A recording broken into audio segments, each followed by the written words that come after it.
Hello, welcome to super 30 classes. Super 30 class में आप सभी का स्वागत। जैसा कि आपको पता है, हमारी 10th क्लास की इकोनॉमिक्स चल रही थी और इकोनॉमिक्स में हमारा चैप्टर चल रहा था भारतीय अर्थव्यवस्था की विशेषताएं और इसकी नवीन प्रवृत्ति। हमारा चैप्टर चल रहा था भारतीय अर्थव्यवस्था की विशेषताएं और नवीन प्रवृत्तियां।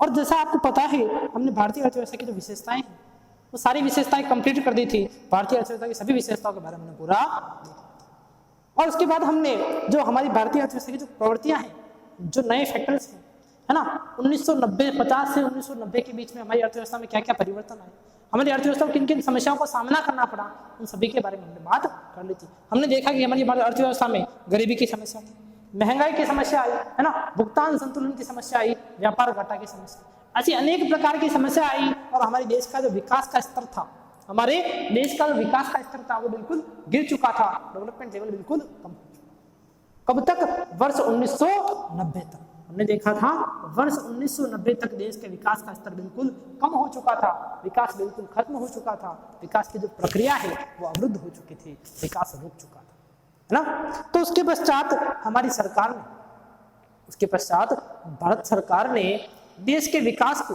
बढ़ाने के लिए, देश को विकास की ओर अग्रसर करने के लिए एक नई आर्थिक नीति लाई थी हमारी सरकार। क्या लाई? नई आर्थिक नीति। और ये नई आर्थिक नीति कब लागू की गई थी भारत में? तो जुलाई 1991।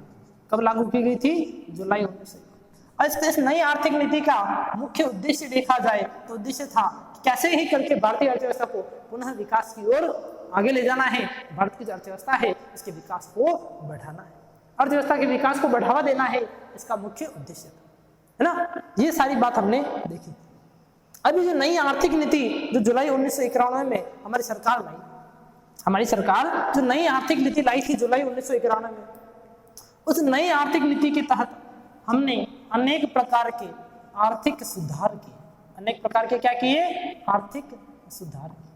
अब आर्थिक सुधार क्या क्या होते हैं, अर्थात हमारी अर्थव्यवस्था को पटरी पर लाने के लिए हमने बहुत सारे सुधार किए, बहुत सारे चेंजेस किए।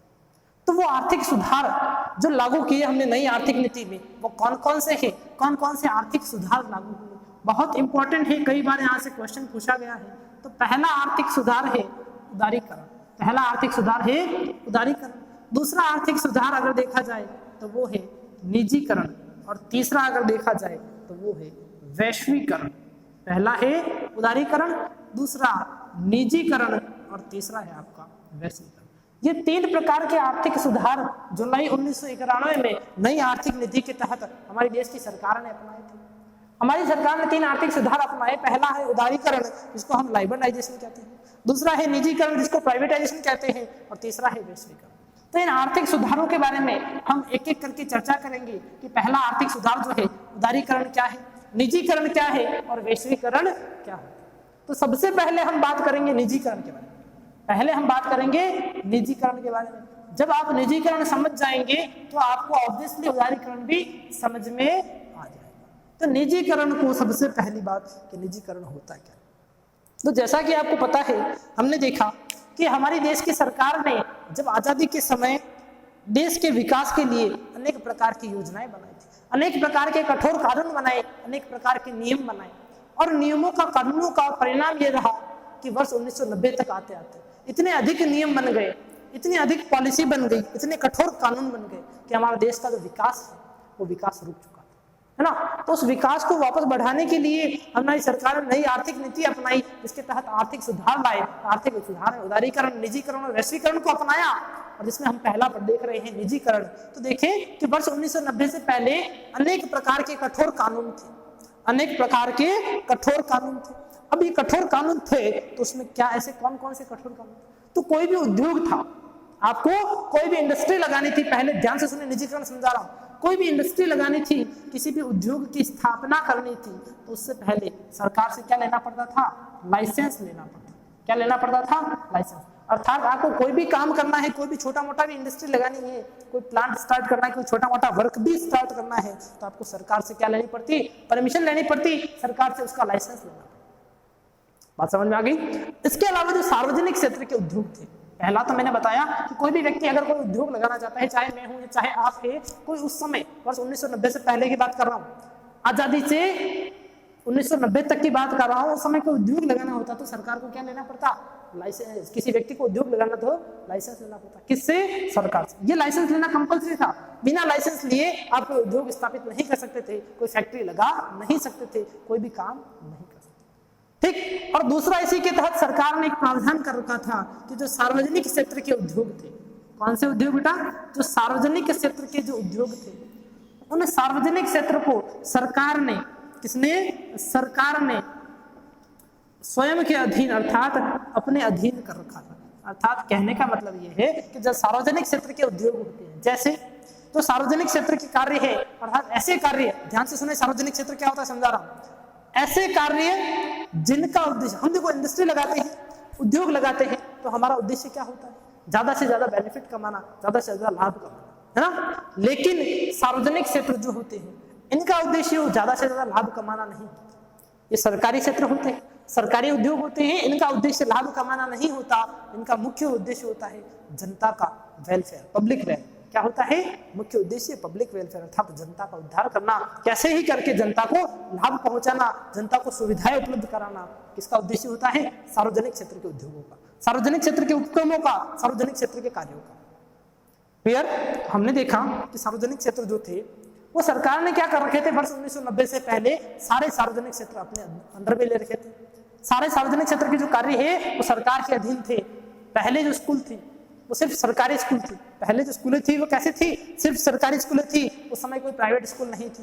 पहले जो हॉस्पिटल चलते थे, हॉस्पिटल भी कैसे थे, प्राइवेट थे। पहले जो फर्टिलाइजर की कंपनी है वो भी कैसे थी, सरकारी थी, प्राइवेट कोई भी नहीं थी। स्कूल पहले सरकारी चलती थी, प्राइवेट नहीं थी। पहले हॉस्पिटल थे, कैसे थे, सरकारी, प्राइवेट नहीं थी, है ना। फर्टिलाइजर की कंपनी हुई, जैसे रेलवे है, रेलवे में क्या हो, सार्वजनिक क्षेत्र का उपक्रम है ना। उसका मुख्य उद्देश्य क्या है, जनता को सुविधा प्रदान करना, चाहे रेलवे को फायदा हो अथवा नहीं हो, वो सारे क्षेत्र जहां पर लाभ कमाना उसका उद्देश्य नहीं होता है, जहां पर मुख्य उद्देश्य होता है जनता को सुविधाएं उपलब्ध करना ना। तो ऐसे क्षेत्रों में सरकार ने क्या कर दिया, उनको अपने अधीन ले रखा था। स्कूल है सरकार की, हॉस्पिटल है सरकार का, सार्वजनिक क्षेत्र में होगा। इसी तरह कोई फर्टिलाइजर की फैक्ट्री है वो भी सरकार की, लोहे की कोई फैक्ट्री है जैसे बिलाई है ना, छत्तीसगढ़ में बिलाई है, दुर्ग है, दुर्गापुरा है ना। तो ये सारे उद्योग जो थे वो सिर्फ सरकार के अधीन थे, सरकार के नियंत्रण में थे। और ये सारे उद्योग कौन से, सार्वजनिक क्षेत्र, अर्थात जो उत्पादन था, उत्पादक तो था, उत्पादन करने वाला सिर्फ कौन थी, सरकार थी। सारे उद्योग किसके पास थे, सरकार। अगर किसी पर्सन को, किसी व्यक्ति को, जैसे मैं हूं, मुझे कोई स्कूल खोलनी है, कोई हॉस्पिटल खोलना है, तो सरकार से लाइसेंस लेना पड़ता था। और ये लाइसेंस की जो प्रोसेस थी, नियम बहुत कठोर थे, और इस लाइसेंस की प्रोसेस बहुत ही हार्ड थी, बहुत ही जटिल प्रक्रिया थी। तो एक साधारण व्यक्ति के लिए उस लाइसेंस को लेना और एक इंडस्ट्री स्टेबलाइज करना बहुत डिफिकल्ट टास्क थी, बहुत कठिन कार्य था। तो सरकार, जो साधारण व्यक्ति है वो ये कार्य नहीं कर पाते थे। अर्थात जो समस्त जो कार्य है हमारा अर्थव्यवस्था का, वो किसके नियंत्रण में था, सरकार के अधीन था। ये तो थी बात 1990 से पहले। अब हमने क्या कर दिया, निजीकरण किया। कब किया, जुलाई 1991।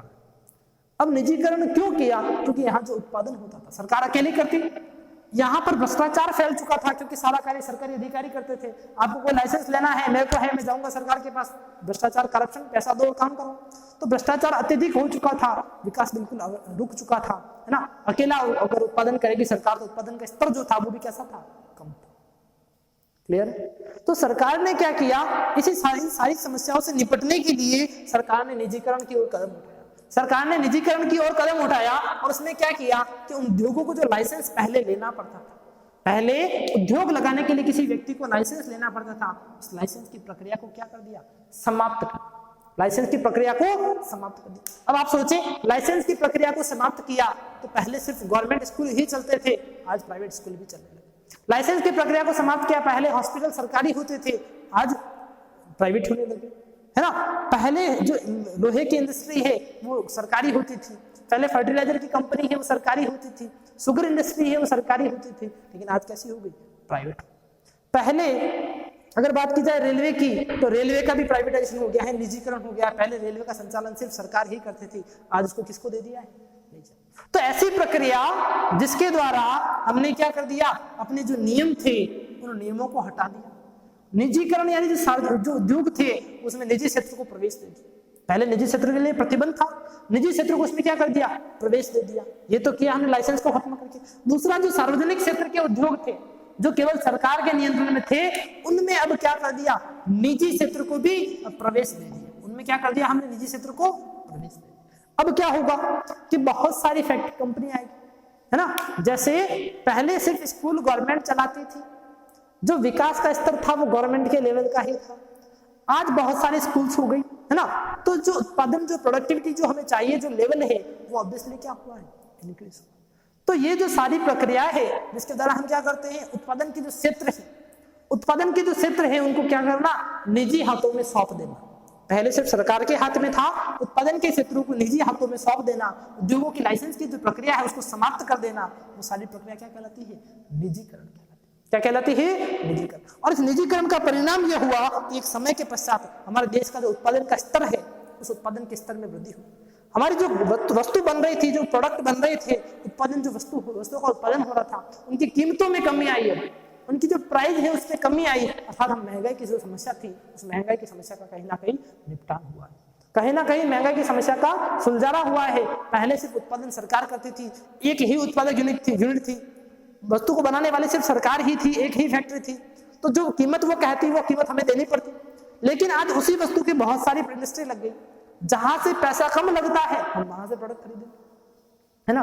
तो वस्तुओं की कीमतों में क्या आई, कमी आई। जैसे जैसे वस्तुओं की कीमतों में कमी आई, सारी निजीकरण की प्रक्रिया है, उससे सबसे पहला परिणाम वस्तुओं की कीमतों में कमी आई। दूसरा, इससे हमारी जो वस्तुओं की जो गुणवत्ता थी, क्वालिटी थी, वो क्वालिटी ज्यादा से ज्यादा मिलने लगी, उसकी क्वालिटी का स्टैंडर्ड है वो बढ़ने लगा, है ना। तो निजीकरण एक प्रक्रिया है, निजीकरण के द्वारा हम क्या करते हैं कि जो सरकारी क्षेत्र के जो उद्योग है, उद्योगों की लाइसेंस की प्रक्रिया को हमने समाप्त कर दिया, है ना। सरकारी क्षेत्र में जो हमने क्या कर दिया, निजी क्षेत्र को प्रवेश देना, उत्पादन के सरकारी क्षेत्रों में निजी क्षेत्र को प्रवेश देना, ये क्या कहलाता है, निजीकरण। क्या कहलाता है, निजीकरण। इसके अतिरिक्त अगर देखा जाए तो सरकार ने क्या किया कि जो सार्वजनिक क्षेत्र जो थे, है ना, उसके कुछ शेयर होते हैं, क्या होते हैं, शेयर। उन शेयर को क्या कर दिया, निजी क्षेत्रों को बेच दिया। किसको बेच दिया, निजी क्षेत्र। अर्थात कुछ प्रतिशत हिस्सा, जैसे रेलवे है तो रेलवे का कुछ प्रतिशत हिस्सा हमने किसको बेच दिया, जैसे 10% हिस्सा जो है किसी प्राइवेट कंपनी को दे दिया। क्या आप ट्रेनें चलाए 10% है ना, प्रोडक्शन आप करें। तो हमने क्या किया, निजीकरण की प्रक्रिया के तहत उद्योगों के लाइसेंस की प्रक्रिया को समाप्त कर दिया, जिससे अधिक से अधिक मात्रा में उद्योग स्थापित होने लगे, अधिक से अधिक उत्पादन होने लगा, और सार्वजनिक क्षेत्र में निजी क्षेत्र का प्रवेश दे दिया। इसलिए ऐसे उद्योग जो पहले सिर्फ सरकार ही चला सकती थी, उत्पादन सिर्फ सरकार ही कर सकती थी, उनमें किसका हुआ प्रवेश, निजी क्षेत्रों का। और निजी क्षेत्रों का प्रवेश हुआ तो इसका परिणाम यह रहा कि वस्तुओं की कीमतों में कमी आई, उत्पादन के स्तर में वृद्धि हुई। तो ये जो प्रक्रिया है वो क्या कहलाती है, आपकी निजीकरण। क्या कहलाती है, निजीकरण। समझ में आ गया निजीकरण पहला।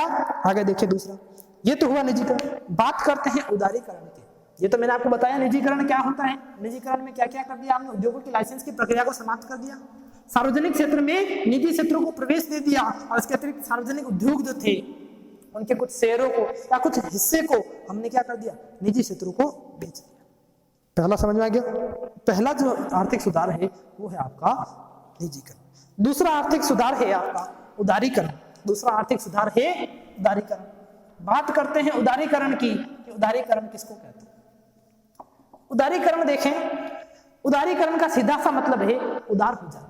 क्या करना, उदार होना। जैसा कि आपको पता है वर्ष 1990 से पहले हमारी अर्थव्यवस्था में, हमारे देश में अनेक प्रकार के कठोर कानून, अनेक प्रकार के कठोर नियम बने, है ना। तो सरकार ने क्या किया, उन कानूनों को, उन नियमों को कठोर की जगह अब कम कर दिया। कानूनों जो नियम जो बहुत ज्यादा बने हुए थे उनको कम कर दिया। अर्थात सरकार ने अपने रवैये में, अपने तौर तरीकों में उदारता लाई। क्या लाई, उदारता। तो ये जो उदारता आती है, इसी उदारता की प्रक्रिया को क्या कहते हैं, उदारीकरण। अर्थात जो सरकार के जो पहले नियम थे उन नियमों को क्या करना, कम करना। वर्ष 1990 से पहले सरकार के पास अनेक प्रकार के कानून बने हुए थे, अनेक प्रकार के कठोर कानून थे। अर्थात जैसे कि कोई सी वस्तु का उत्पादन करना है तो केवल सरकार ही कर सकती है, उत्पादन कितना करेंगे वो भी सरकार ही निर्धारित करेगी, है ना। तो ऐसे बहुत सारे कठोर नियम थे।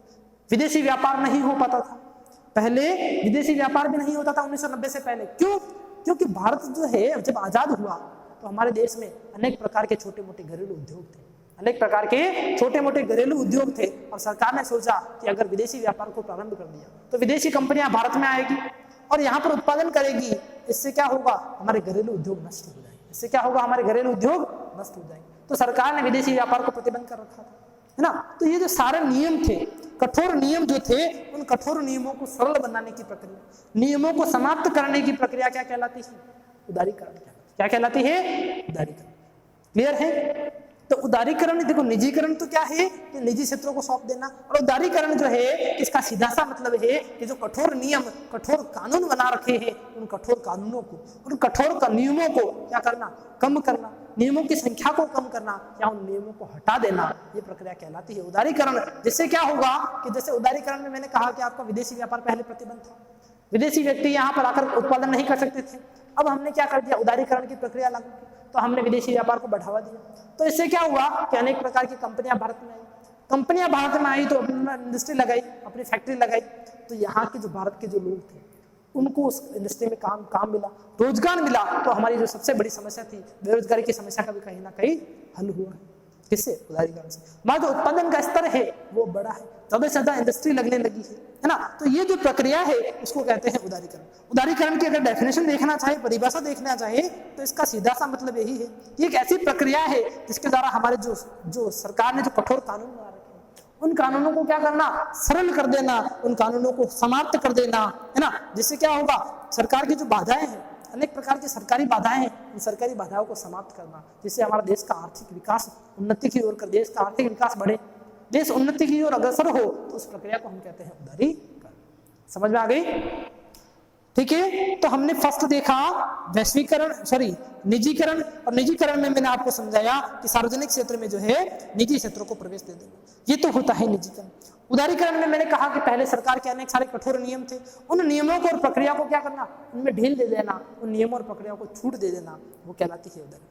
इसमें विदेशी निवेश को आकर्षण हुआ, अनेक प्रकार का विदेशी निवेश ही भारत में होने लगा, विदेशी व्यापार होने लगा। और इसके देखा जाए तो आंतरिक क्षेत्र में अर्थात हमारे देश में जो नियम थे उन नियमों को हमने समाप्त किया, तो ऑब्वियसली हमारा उत्पादन का स्तर बढ़ेगा, देश विकास की ओर अग्रसर होगा। तो ये जो प्रक्रिया है वो क्या कहलाती है? आपकी उदारीकरण।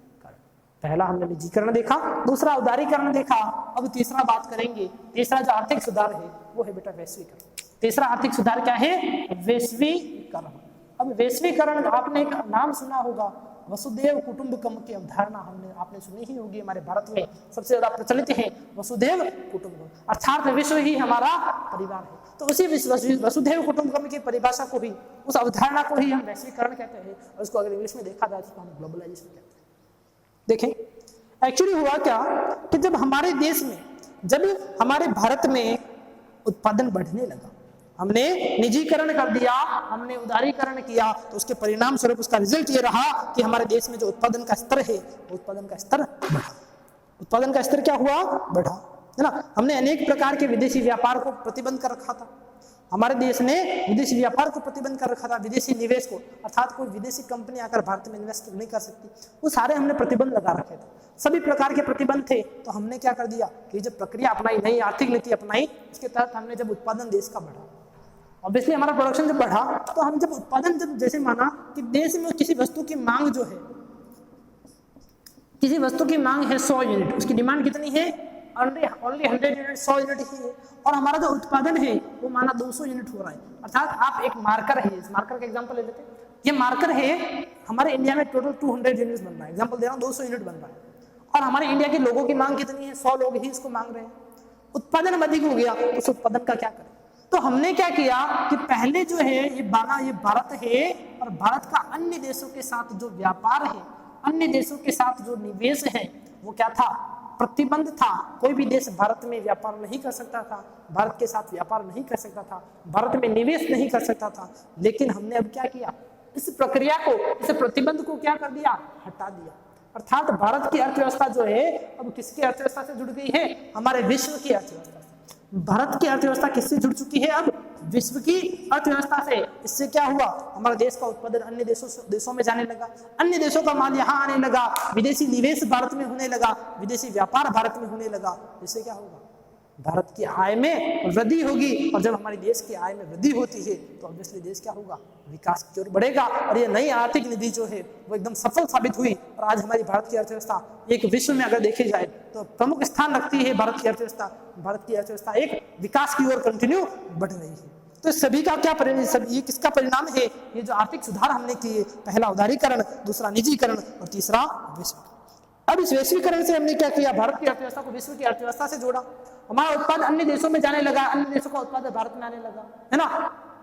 इससे उत्पादन में क्या हुई, वृद्धि हुई, और जो विदेशी निवेश है वो होने लगा, बड़े स्तर पर विदेशी निवेश होने लगा। तो ये जो प्रक्रिया है इसको हम कहते हैं, क्या कहते हैं, वैश्वीकरण। क्या कहते हैं, वैश्वीकरण। फिर अब इस वैश्वीकरण में और किसने सहायता की, तो हमने देखा कि हमारे शिक्षा का स्तर भारत में धीरे धीरे बढ़ता है, शिक्षा का स्तर भारत में धीरे धीरे बढ़ा, और सूचना और प्रौद्योगिकी, आपने नाम सुना होगा, आईटी, इंफॉर्मेशन एंड टेक्नोलॉजी, तो सबसे बड़ा सहयोग हमारा रहा सूचना प्रौद्योगिकी का कि सूचना और प्रौद्योगिकी की सहायता से हमने अनेक प्रकार के वस्तुओं और उत्पादनों को हमारे देश से अन्य देशों में पहुंचाया है। और सबसे बड़ी मदद किसने की हमारे देश में, इस सूचना प्रौद्योगिकी। तो इसका परिणाम ये रहा कि हमारे देश में जो अन्य देशों से वस्तुएं आने लगी, एक मार्कर सिर्फ हम हमारे भारत में 3 या 4 कंपनियां बनाती थी, अब बहुत सारी कंपनियां आने लगी, तो मार्कर का उत्पादन है जो बढ़ा, उत्पादन बढ़ा तो ऑब्वियसली इसकी जो कीमत है वो भी क्या होगी, कम होगी। कीमत कम हुई तो इसकी जो क्वालिटी है वो भी कैसी होगी, अच्छी होगी। उत्पादन का स्तर बढ़ने लगा, इसकी कीमतों में क्या आई, कमी आई। और इस अगर देखा जाए ये जो वैश्वीकरण है इसमें सहायता किसने की, भारत की, तो वैश्वीकरण में सहायता की अंतरराष्ट्रीय मौद्रिक कोष, मुद्रा कोष, किसने, अंतरराष्ट्रीय मुद्रा कोष ने भारत की सहायता की। इसके अतिरिक्त अगर देखा जाए तो विश्व व्यापार संगठन भारत की सहायता करने वाले जो संस्था है, इस वैश्वीकरण को बढ़ावा देने के लिए भारत में जो सहायता करने वाले संगठन देखे जाए, संस्था देखी जाए, तो पहला विश्व व्यापार संघ है, दूसरा मैंने आपको बताया अंतरराष्ट्रीय मुद्रा कोष, अंतरराष्ट्रीय मुद्रा कोष, पहला मैंने बताया विश्व व्यापार संघ, दूसरा है अंतरराष्ट्रीय मुद्रा कोष, और एक नाम आपने सुना ही होगा, विश्व बैंक। क्योंकि भारत आपको पता है वर्ष 1990 तक हमारी अर्थव्यवस्था पूरी डूब चुकी थी, हमारे पास पैसा नहीं रहा था, तो हमने इसी से लोन लिया था, और इसी से लोन लिया, इसी से कर्ज लिया विश्व बैंक से, अंतरराष्ट्रीय मुद्रा कोष से, और इनकी सहायता से ही भारत में नई आर्थिक नीति लागू हो पाई। इनके सुझावों के आधार पर ही भारत में नई आर्थिक नीति लागू हो पाई, जिसके परिणाम स्वरूप अपने देश में उदारीकरण, निजीकरण और वैश्वीकरण की प्रक्रिया को लागू किया। बात करते हैं ये जो हमारा विश्व व्यापार संगठन है, वर्ल्ड ट्रेड ऑर्गेनाइजेशन जिसको कहते हैं, ये क्या है, इसकी स्थापना कब हुई, तो हम बात कर रहे हैं विश्व व्यापार संघ की स्थापना के बारे में। तो विश्व व्यापार संघ की स्थापना 1 जनवरी कब हुई थी, 1 जनवरी 1995 को हुई। ध्यान रखिए, आप ये क्वेश्चन पूछा गया है, 1 जनवरी 1995 की इसकी स्थापना की गई। देखो 1991 में तो हमने नई पॉलिसी अपना दी, लेकिन जब ये विश्व व्यापार संघ आया तो इसने क्या किया कि अन्य देशों के साथ जो व्यापार करते हैं, है ना, तो उस व्यापार के कुछ नियम बनाए, कुछ पॉलिसीज बनाई। किसने बनाई, विश्व व्यापार संघ। It perform the works of formation of trade policy. ये क्या करता है, जो व्यापार की जो पॉलिसी है, व्यापार के जो नियम है, वह नियम बनाता है कि किस प्रकार अन्य देश, एक देश को अन्य देशों के साथ व्यापार करना है। तो ये सारे नियम कौन बनाता है, विश्व व्यापार संगठन होता है। इसके अतिरिक्त किसी एक देश का अन्य देशों के साथ व्यापार के मध्य कोई आपसी मतभेद हो चुका है, कोई लड़ाई झगड़ा हो रहा है, उसका सुलझाना भी कौन करता है, यह विश्व व्यापार संगठन करता है। इसकी स्थापना 1 जनवरी 1995 में की गई। क्लियर। तो हमारे देश में जो नई आर्थिक नीति लागू की, उस नई आर्थिक नीति में मुख्य सहयोग रहा विश्व व्यापार संगठन का, अंतरराष्ट्रीय मुद्रा कोष का, विश्व बैंक का। इन दोनों संस्थाओं ने, विश्व बैंक और विश्व अंतरराष्ट्रीय मुद्रा कोष ने तो भारत को मुद्रा अवेलेबल करवाई, पैसा अवेलेबल करवाया, मनी अवेलेबल करवाई, भारत को कर्ज दिया, और इनके सहयोग के आधार पर, इनकी सलाह के आधार पर ही भारत ने नई आर्थिक नीति को देश में लागू किया। और उस नई आर्थिक नीति के तहत हमने 3 प्रकार के सुधार लागू किए। पहला उदारीकरण, निजीकरण और वैश्वीकरण। उदारीकरण किसको कहते हैं कि जो नियम है उन नियमों में ढील देना, नियमों को कम करना। निजीकरण किसको कहते हैं, सार्वजनिक क्षेत्र में निजी क्षेत्र को बढ़ावा देना, प्राइवेट सेक्टर्स को एंट्री दे देना उद्योगों में, है ना, ये हो गया निजीकरण। और वैश्वीकरण मैंने बताया कि भारत की अर्थव्यवस्था को अन्य देशों की अर्थव्यवस्था के साथ जोड़ देना, विश्व की अर्थव्यवस्था के साथ जोड़ देना, वसुधैव कुटुंबकम की अवधारणा को स्वीकार करना क्या कहलाता है, वैश्वीकरण कहलाता है। क्लियर है। तो आज हमारा जो आर्थिक सुधार है वो यही समाप्त होते हैं। आज के लिए इतना ही, धन्यवाद।